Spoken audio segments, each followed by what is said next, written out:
So I attended the 2022 West Coast SCADADDLE dinner featuring cardiologist Sharon Hayes from the Mayo Clinic, sharing the latest research on SCAD. And it was also an opportunity to meet and network with other people who have had a SCAD. And so I'll be sharing some of the latest research with you now from my notes, which I took at the dinner. Not everyone is with the program and is able to recognize these.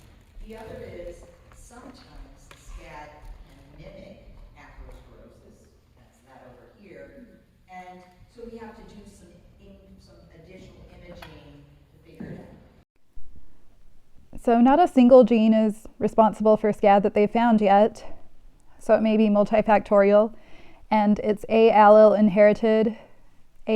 inherited, so one copy from your mother and one copy from your father, so double jinx if you happen to inherit both.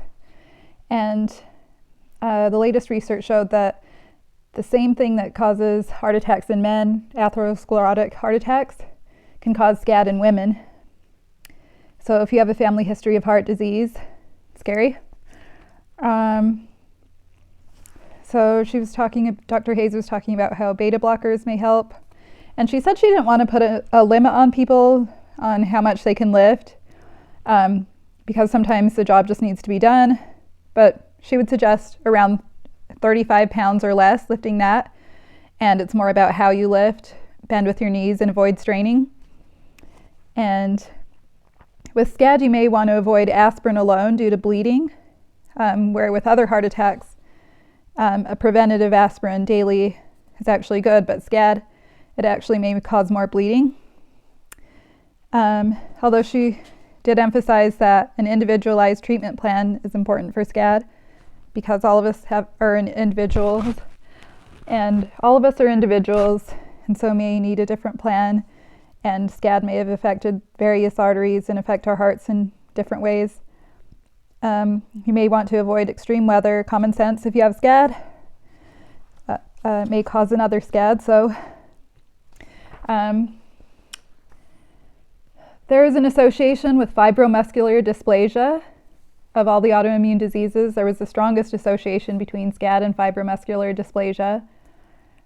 So at the Mayo Clinic, Dr. Hayes tests all patients for FMD, fibromuscular dysplasia.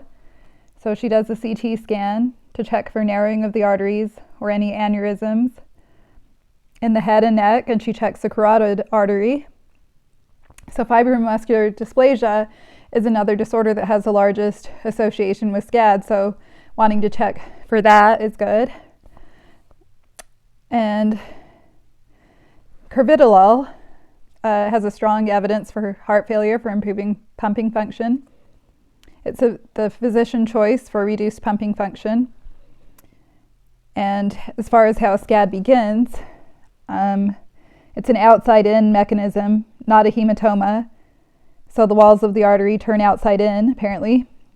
And it may start with a bleed between the layers, then split. And rather than a large hematoma, it may be a hematoma that's split in the artery, and it may or may not grow. So that was kind of the mechanics that she described of SCAD there. We also just got to have some fun and rode our bikes around Newport Beach with our friends. And there was this guy on the boardwalk that wanted to slap Elliot's hand, and Elliot's very vivacious and friendly and slapped the guy's hand, but I was like, I got to social distance because I'm all shy.